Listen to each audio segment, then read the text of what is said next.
नवरी मिळे हिटलरला या मालिकेच्या आजच्या भागामध्ये आपण बघत आहोत की लीला आणि तिची फॅमिली एजंटच्या घरी साखरपुड्यासाठी तयार होऊन आलेले असतात। इकडं दुर्गा आणि सरस्वती फार खुश असतात की आपण अंगठी गायब केलेली आहे आणि आता लीलाचा आणि एजेचा साखरपुडा होणार नाही। इकडे आजी दुर्गाला लीलाला औक्षण करायला बोलवतात।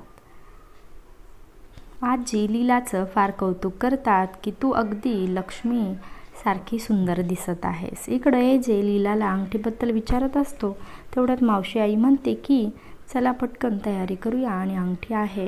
लीलाच्या बाबांनी एजंटसाठी कपडे आणलेले असतात। ती दुर्गा ते कपडे फेकून देते आणि म्हणते की तुमची लायकी आहे का असले कपडे आणायचे, एजंटसाठी हेच कपडे द्या।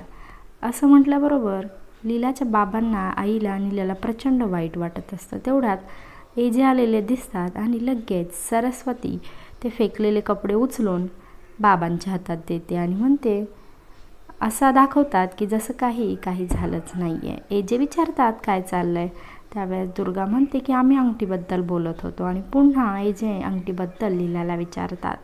त्यावेळेस मावशी आई एक खोटी अंगठी त्या ताटामध्ये ठेवते। त्यावेळेस एजे म्हणतात की ही खरी अंगठी नाही आहे, ही खोटी अंगठी आहे। खरी अंगठी तर एजंटच्या घरातच देवापाशी पोचलेली असते।